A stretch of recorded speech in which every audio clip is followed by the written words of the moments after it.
Bonjour à tous, donc aujourd'hui je vous retrouve pour une nouvelle vidéo, donc cette fois-ci ça va être un lecture manga, donc c'est parti. Alors j'ai lu le tome 3 et le tome 4 de Deadlock, enfin, de Saki Aida et de Yu Takashina. Donc ce sont des tomes que j'attendais depuis plusieurs années, puisque le tome 1 et le tome 2 sont sortis il y a déjà un bon petit moment, peut-être en 2016-2017, vers ces eaux-là. Et j'avais adoré, puisque c'est tout simplement un yaoi autour, en tout cas ça se passe dans l'univers carcéral. On a un ancien policier qui va être en prison, il va se faire un peu piéger en fait, et il va devoir retrouver un chef de gang. Et voilà, donc on va suivre tout ça, et franchement c'était vraiment trop bien. Alors le tome 3 et le tome 4, c'est les derniers tomes, hein. Personnellement moi j'ai beaucoup aimé. C'est vrai que c'est assez court. Après je sais et on m'a dit que ce manga là c'était tiré en fait d'un roman, et clairement en fait ils n'ont pas suivi la fin en fait du roman par rapport au manga. Donc beaucoup ont été déçus par rapport à ça. Moi j'ai pas lu le roman, donc je ne peux pas comparer, mais moi personnellement j'ai adoré ce troisième et quatrième tome là. Pour moi c'est une bonne fin, voilà. Après c'est vrai que bon, en 4 tomes, une histoire en 4 tomes, ça se finit pas, voilà, c'est pas, j'ai pas envie de dire que c'est une histoire voilà, concluante, genre c'est bon, tout finit bien et tout est bien, on répond à toutes nos questions. C'est juste que bon, c'est un peu court. Un 5e tome, je pense que ça aurait été encore meilleur. Mais voilà, franchement, c'était vachement bien. Après, bon, les dessins sont assez spéciaux. C'est... Regardez. C'est un peu... voilà. On va pas dire old school, mais bon, c'est pas hyper ouf non plus. Donc voilà, franchement, c'était vraiment très bien. Orpheus of Midnight de Billy Bali. Donc c'est un one shot que j'ai vraiment beaucoup aimé, très plaisant. Ça n'a pas été un coup de cœur, mais franchement c'était une bonne lecture, voilà. Donc en gros c'est l'histoire d'un personnage, je crois que c'est lui. Il est insomniaque, enfin voilà, il fait beaucoup de cauchemars et tout ça c'est lié à son enfance. Un jour en fait il va se rendre compte que la voix de son collègue en fait, sa voix arrive tout simplement à le faire l'endormir tout simplement. Et donc à partir de ce moment là, le gars va demander à son collègue en fait d'emménager avec lui pour qu'il puisse en fait dormir correctement et voilà, puis avoir ses cauchemars. Mais il n'y a pas que ça en fait, les deux personnages, c'est une relation je trouve que c'est pas rapide en fait, et c'est vraiment pas mal quand c'est comme ça. Ils prennent le temps un petit peu de se connaître et tout. Et voilà, on sait qu'en fait les deux personnages ont un passé assez... voilà, c'est pas un passé magnifique. Donc grâce à ça, ils vont se rapprocher et tout. Et c'était vraiment pas mal. Désolée pour les hein. Ensuite, donc j'ai lu le tome 3 et le tome 4 de The Promised Neverland de Kayu Shirai. Et les dessins de Posuka Temizu. Donc c'est chez Kazé dans leur collection shonen. Donc ça, j'ai lu le tome 2 et le tome 3 pour en fait le challenge Pumpkin Autumn Challenge. Voilà. Et franchement... j'adore, mais je suis hyper en retard. Bon, je vais pas en reparler de Promised Neverland puisque vous connaissez à un moment donné, je pense que tout le monde connaît. Mais vraiment, ça mérite son succès parce que c'est vachement bien, c'est vachement intriguant. On a envie de lire la suite, quoi. Donc moi, je sais que j'ai lu jusqu'au tome 6 ou 7. Mais bon, je ne suis pas à jour du tout puisqu'il y a déjà plus de 15 tomes qui sont sortis. Mais bon, franchement, j'adore. Après, c'est vrai que je me suis fait un petit peu spoil par rapport à certains personnages et tout, par rapport à Instagram, parce que bon, Instagram, à chaque fois, ils te sortent il y a des comptes, des photos, des dessins et tout. Bon, voilà, je fais un peu spoil par rapport à ça, mais... franchement, ça vaut le détour. The Promised Neverland, c'est vraiment bien. Et j'aime vraiment beaucoup cette petite ambiance un peu dark. J'aime trop. Franchement, j'aime trop. Donc, franchement, je vous le conseille. Hein. Et puis, vous avez des personnages vachement badass et stylés. Enfin, excellent. Voilà. Donc, je n'ai pas encore regardé l'animé. Bon ben l'animé je le regarderai quand je finirai cette série. Hein.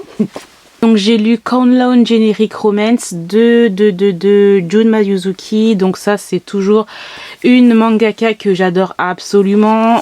J'aime trop. Vraiment j'adore son style. Après il y a un petit côté genre... et ça c'est vrai, tout le monde me l'a dit. En tout cas j'ai eu des retours. Que oui, il y a un petit côté hyper sexualisé de ce personnage-là. Donc c'est vrai que c'est un petit peu problématique par rapport à ça. Mais mis à part ça, j'aime vraiment beaucoup cette série. C'est très intriguant aussi. Il y a un truc un peu contemplatif. Juste niveau visuel, ambiance. Ça t'intrigue et t'es à fond dedans, quoi. Enfin, j'aime trop. Ensuite, j'ai lu le tome 6 de Cigarette and Cherry de Daishiro Kawakami, voilà. Chez Kana dans leur collection Big, franchement ça j'adore tout autant. Alors maintenant on est avec d'autres personnages aussi, donc on n'est pas que sur le couple principal, mais sur aussi d'autres personnages et c'est vachement bien. Après c'est vrai que ça peut être un petit peu déroutant les dessins. Vous voyez, il y a des dessins assez grotesques et tout. Mais je trouve que c'est ce qui donne un plus en fait à l'histoire et cette sorte d'humour un petit peu lourd, on peut dire ça comme ça. Moi en tout cas ça le fait vachement bien. Et pour le moment, enfin en tout cas j'aime beaucoup. Donc je sais pas si c'est une série qui se termine en combien de tomes, je ne sais plus trop. Alors ensuite j'ai lu entre les lignes le tome 2 de Tomoko Yamashita. Alors ça aussi c'est une histoire que j'aime pas mal. Après c'est pas non plus extra puisque c'est assez tranche de vie, il n'y a pas grand chose qui se passe en fait. Voilà, c'est une histoire de deux personnages en fait qui ont un mode de vie complètement différent. Et ils essayent tout simplement de vivre avec ça, de s'adapter en fait à chaque mode de vie et on se rend compte qu'en fait les deux en fait c'est tellement différent qu'en fait ils se complètent en même temps. Donc voilà. Ensuite j'ai lu le tome 4 de N de Mari Okazaki, toujours chez Kana. Donc ça aussi j'adore cette série. Mais j'aime beaucoup en fait Mari Okazaki. Regardez les dessins comme moi, j'aime trop les dessins comme ça. Alors clairement on est avec des relations un petit peu trop malsaines, j'ai envie de dire. Tu te dis bon ça, il y a vraiment des des relations pas très saines et il faut les choix en fait les choix qu'elle fait, le personnage principal, bah tu t'es pas vraiment à fond quoi, t'es un peu perplexe quoi. Donc bon, à voir. Alors ensuite le tome 3 de Comme les autres de Nojin Yuki chez Kana. Alors bon, le premier tome franchement j'avais beaucoup aimé puisqu'en fait c'était tout simplement l'histoire, j'aime bien me dire, je dis à chaque fois tout simplement, bref. En fait c'est l'histoire d'une jeune fille en fait qui veut vivre le jour, elle veut pas avoir de regrets, etc. Et elle rencontre un gars qui a fait tomber son billet de train je crois. Et tout de suite c'est le coup de cœur en fait. Et elle va essayer de le trouver. Et là en fait il est malentendant. Et donc voilà, donc on suit les histoires. Bon, au début franchement je trouve ça super mignon, j'avais beaucoup aimé. Bon après la thématique par rapport à l'handicap c'est pas... Bon personnellement j'ai trouvé que c'était pas non plus hyper profond ni un peu plus recherché j'ai envie de dire. Mais voilà c'était mignon et tout. Donc voilà, et après bon le tome 2 j'ai bien aimé sans plus. Et le tome 3 bon la même chose. C'est mignon et tout, c'est vraiment plein de bons sentiments. Mais moi, les shoujo avec les personnages qui arrivent, qui viennent, des triangles amoureux, etc. Ça me lasse un petit peu. Donc bon, là c'est le tome 3, on verra bien pour la suite. Mais bon, j'étais un petit peu hypée au début et là, bon, bah, c'est un petit peu redescendu quoi. Ensuite, j'ai lu Gannibal de Masaki Minomiya chez Meian. Le tome 1, j'ai adoré et je veux m'acheter la suite. Bon après... va falloir que je mette l'argent là-dessus, hein. Mais franchement, j'ai adoré. C'est hyper gore, c'est intense, c'est intriguant. Franchement, j'ai adoré et je sais pas pourquoi j'ai pris autant de temps pour commencer à lire cette petite pépite en fait. L'histoire d'un policier qui a été muté en fait dans un village un peu reculé dans les montagnes. Il est bien accueilli, etc. Mais il va y avoir un meurtre et à partir de ce moment-là va commencer toute l'intrigue de l'histoire. Les dessins aussi sont ouf, hein, c'est assez réaliste, j'aime trop. Donc voilà, maintenant il va falloir que je m'achète la suite de cette série, elle est vraiment trop bien. Ensuite on passe par ce petit manga, donc c'est A Sign of Affection de Sumo Ishita, le tome 1 chez Akata. My gosh, mais j'ai pris du temps à le lire, je sais pas pourquoi j'ai pris du temps à lire cette petite série là.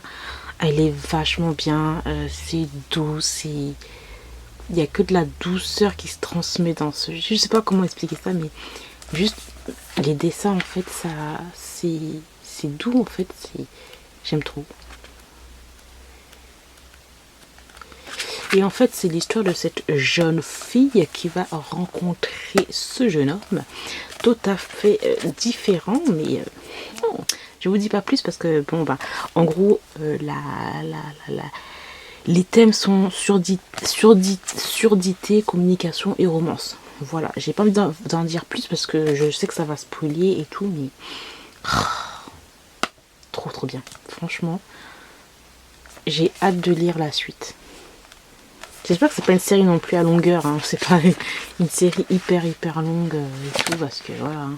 Bon, j'ai lu le tome 9 de Le Requiem du Roi des Roses de Aya Kano chez Kiuns dans leur collection Seinen. Franchement, il n'y a rien à dire dans cette série. Il y a des intrigues, de la trahison, c'est historique, des personnages et surtout... Il est où le personnage principal? C'est un personnage pas comme les autres. Ce personnage là. Voilà, celui-là. Dans ce tome-ci aussi, on voit que le duc en fait, il commence à prendre une tournure. Enfin, l'histoire, même son caractère, son évolution commence à prendre une tournure. Tu vois qu'il commence à prendre un chemin un petit peu, voilà quoi, ça commence à devenir un peu plus sombre. Ses ambitions commencent à grandir de plus en plus. Et franchement, c'est trop bien. Ensuite, j'ai lu le tome 4, c'est ça. Le tome 4 de 100 jours avant ta mort de Migiara chez Glénat. Ce petit tome 4 était vachement sympathique. Hein. Franchement, je m'attendais pas à aimer autant et à suivre les aventures de tout ça, là, enfin de ces deux personnages là. Ouais, c'est vraiment une très bonne surprise. Je suis contente d'avoir continué. Bon, par contre, vu que le personnage féminin a juste un mois à vivre dans ce tome là, je suis désolée si je spoil. Elle a juste un mois à vivre. Ben, la relation va un peu s'accélérer par rapport ils ont décidé de faire une sorte de mariage et tout, donc bon, j'ai trouvé ça un petit peu trop rapide, mais en même temps par rapport aux événements je comprends aussi. Donc et ensuite j'ai lu le tome 6 de Shadow House de Somato chez Glénat. J'ai adoré. Voir tous les camarades là vont se réunir pour démasquer ce qui s'est passé par rapport à un incident que je ne dirai pas. Voilà. Ils vont découvrir des petits secrets dans ce manoir. Voilà, donc moi j'en dirai pas plus puisque c'est un tome 6 et j'ai pas trop envie de spoiler clairement parce que bon, voilà.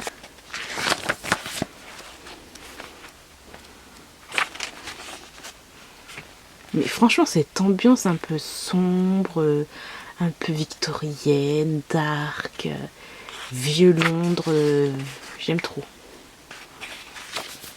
Voilà. Et voilà, j'ai terminé pour ce petit lecture manga. J'espère qu'il vous aura plu. Je vous remercie de l'avoir regardé et je vous retrouve très bientôt dans une nouvelle vidéo. Bye.